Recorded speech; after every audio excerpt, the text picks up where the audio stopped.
नमस्कार, SBT news में आपका स्वागत है। पेश है 21 अप्रैल गुरुवार दोपहर 3:15 राजस्थान जोधपुर बीकानेर की बड़ी खबरें। उदयपुर सहित दक्षिण राजस्थान आने वाले दिनों में भाजपा कांग्रेस के नेताओं के दौरे और कार्यक्रमों का गवाह बनेगा। इसी तरह अगले 3 दिन भाजपा कांग्रेस के बड़े नेताओं का मूवमेंट उदयपुर में होगा। 21 और 22 अप्रैल को जहां भाजपा नेता उदयपुर दौरे पर रहेंगे, वहीं 23-24 को कांग्रेसी नेताओं का दौरा हो सकता है। गुरुवार दोपहर भाजपा के राष्ट्रीय महामंत्री विनोद तावड़े उदयपुर आएंगे। वहीं गुरुवार रात भाजपा प्रदेशाध्यक्ष सतीश पूनिया भी उदयपुर पहुंचेंगे। तावड़े गुरुवार शाम नाथद्वारा श्रीनाथ जी मंदिर के दर्शन के लिए जाएंगे। सतीश पूनिया के भाजपा अनुसूचित जनजाति मोर्चा कार्य समिति बैठक को संबोधित करने का कार्यक्रम है। जमीनों के नामांतरण खुलवाने में आम लोगों को हो रही परेशानियों को दूर करने के लिए राजस्थान राजस्व विभाग ने महत्वपूर्ण निर्णय किया है। विरासत के आधार पर खुलने वाले नामांतरणों में आम लोगों को परेशानी नहीं हो, इसके लिए उनके स्वतः ही नामांतरण खोल दिए जाएंगे। इससे आम लोगों को राहत मिलेगी। राजस्व मंत्री रामलाल जाट ने बताया कि परिवार में मुखिया जिसके नाम जमीन का नामांतरण खुला हुआ है, उनकी मृत्यु होने पर परिवार के अन्य सदस्यों को नामांतरण के लिए अधिकारियों और तहसील के चक्कर काटने पड़ते थे। चुनावी रणनीतिकार प्रशांत किशोर की कांग्रेस में एंट्री को लेकर चल रही अटकलों पर अब विराम लग गया है। पार्टी अध्यक्ष सोनिया गांधी ने भी संकेत दिए हैं कि पीके कांग्रेस में रहकर कांग्रेस के लिए काम करेंगे और जल्द ही कांग्रेस ज्वाइन करेंगे, लेकिन वे बड़े मंच और उपयुक्त मौके की तलाश में हैं। मीडिया रिपोर्ट की माने तो प्रशांत किशोर ने इसके लिए कांग्रेस चिंतन शिविर को सबसे उपयुक्त मंच माना है। उन्हें सादे समारोह में पार्टी ज्वाइन करवानी है या बड़े आयोजन में, इसका निर्णय अध्यक्ष सोनिया गांधी करेंगी।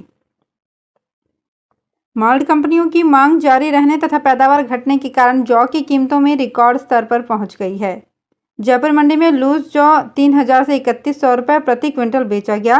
राजधानी कृषि उपज मंडी कुकरखेड़ा स्थित अविशी ट्रेडिंग कंपनी के जितेंद्र सर्राफ ने बताया कि जौ में पहले ही ऐतिहासिक भाव बन चुके हैं। जौ के भाव ऊंचे होने से कैटल फीड में भी जौ की डिमांड समाप्त हो गई है। वर्तमान में चौमू, श्रीमाधोपुर एवं जयपुर मंडी में करीब 15,000 बोरी जौ प्रतिदिन उतर रहा है। जौ की देश भर में मांग बनी हुई है। गत वर्ष देश में 18 लाख टन जौ का उत्पादन हुआ था, जबकि इस बार 12 लाख टन जौ की पैदावार होने का अनुमान है। General insurance public sector association के निर्देश पर चारों आम बीमा कंपनियों के कर्मचारियों को 10 साल की न्यूनतम सेवा पर पेंशन देय होगी। नेशनल, न्यू इंडिया, ओरिएंटल और यूनाइटेड इंडिया इंश्योरेंस कंपनी ने निर्णय किया है कि विशेष स्वैच्छिक सेवानिवृत्ति योजना 2003 और 2004 के तहत 10 साल की न्यूनतम सेवा पर पेंशन देय होगी। वहीं योजना 2003 के तहत सेवानिवृत्त विकास अधिकारियों की न्यूनतम सेवा 20 साल पूरी होने पर अधिकतम 5 साल की काल्पनिक वृद्धि करते हुए पेंशन गणना की जाएगी। इस निर्णय से देश भर के सैकड़ों सेवानिवृत्त अधिकारियों और कर्मचारियों को फायदा होगा। सीमा से सटे सरहदी जैसलमेर जिले में सरहद पार से आए तेज तूफान से रात को जनजीवन अस्त व्यस्त हो गया। बुधवार रात करीब 12 बजे 50 से 60 किलोमीटर की रफ्तार से आए तेज अंधड़ के कारण होर्डिंग और टीन व छप्पर धराशायी हो गए। इस दौरान विद्युत व्यवस्था भी ठप हो गई। तेज तूफान के कारण विवाह समारोहों में भी रंग में भंग की स्थिति हो गई। तेज तूफान के साथ बूंदाबांदी शुरू हुई। डेडानसर मार्ग पर कई ट्रांसफार्मर धराशायी हो गए। जोधपुर शहर में रात को चली धूल भरी हवाओं के कारण तापमान में कमी आई, लेकिन उमस बढ़ गई। आज सुबह शहरवासी उठे तो घरों के बाहर और गाड़ियों पर रेत की परत जमी हुई मिली। वहीं खुली खिड़कियों से भी घरों में रेत घुस गई। हालांकि इस आंधी के कारण शहरवासियों को गर्मी से थोड़ी राहत मिल गई। दिल्ली और उत्तर प्रदेश सहित कई राज्यों में लगातार कोरोना के बढ़ रहे मामलों ने राज्य की गहलोत सरकार की भी टेंशन बढ़ा दी है। हालांकि राजस्थान में अभी कोरोना के मामलों में वृद्धि नहीं हो रही है, लेकिन पड़ोसी राज्यों में कोरोना के बढ़ते मामलों के बाद सरकार भी अलर्ट मोड पर है। मुख्यमंत्री अशोक गहलोत भी लगातार कोरोना के बढ़ते मामलों को लेकर जनता को सचेत कर रहे हैं। दिल्ली और उत्तर प्रदेश व अन्य राज्यों में कोरोना के बढ़ते मामलों को लेकर सीएम सतर्क और कभी भी उच्च स्तरीय बैठक बुला सकते हैं। जोधपुर पुलिस ने झमर थाना के अंतर्गत धवा गांव के कस्बे में मोपेड सवार सुनार से लाखों के आभूषण लूटने का खुलासा कर 2 भाई सहित 4 आरोपियों को गिरफ्तार किया। इनसे लाखों का सोना और चांदी के आभूषण व कार बरामद की गई। मुख्य आरोपी व 2 अन्य पकड़ में नहीं आ पाए। पुलिस उपायुक्त पश्चिम वंदिता राणा ने बताया कि पुरखावास गांव के भगाराम बिश्नोई, बाड़मेर जिले में गोदावास के शिवलाल बिश्नोई व उसके भाई प्रकाश आभूषण खरीदने के आरोप में सिवाना के रमेश सोनी को गिरफ्तार किया गया है। श्री डूंगरगढ़ नगरपालिका प्रशासन की कार्यशैली को लेकर लगातार सवाल खड़े हो रहे हैं और पालिका अधिकारियों में आपसी खींचतान का मुद्दा अक्सर छाया रहता है। अब सीवरेज कार्य की फाइल ही नगरपालिका से गायब होने का मामला सामने आया है। मीडिया रिपोर्ट के अनुसार 1,30,00,000 रुपए के इस सीवर लाइन कार्य की पत्रावली नगरपालिका में उपलब्ध नहीं है, जबकि सीवरेज लाइन का निर्माण कार्य प्रगति पर है। पालिका की कनिष्ठ अभियंता ने पत्रावली व माप पुस्तिका उपलब्ध करवाने के लिए पालिका सहायक अभियंता को पत्र लिखा है। जोधपुर में एक विवाह समारोह में फूड पॉइजनिंग से 4 महिलाओं सहित 10 जन बीमार हो गए। उन्हें उपचार हेतु महात्मा गांधी अस्पताल में भर्ती कराया गया। सूचना प्राप्त होते ही जिला कलेक्टर हिमांशु गुप्ता ने संज्ञान लेते हुए उपखंड अधिकारी सुरेंद्र राजपुरोहित को अस्पताल जाकर मरीजों को उचित चिकित्सकीय सुविधाएं उपलब्ध करवाने के निर्देश दिए। नहरबंदी सिर्फ 26 दिन की होगी। 25 अप्रैल से हरिके से पानी बंद हो जाएगा। रास्ते का पानी बीकानेर के दोनों जलाशयों में 27 तक आएगा। 25 अप्रैल से 19 मई तक पूर्ण नहरबंदी रहेगी।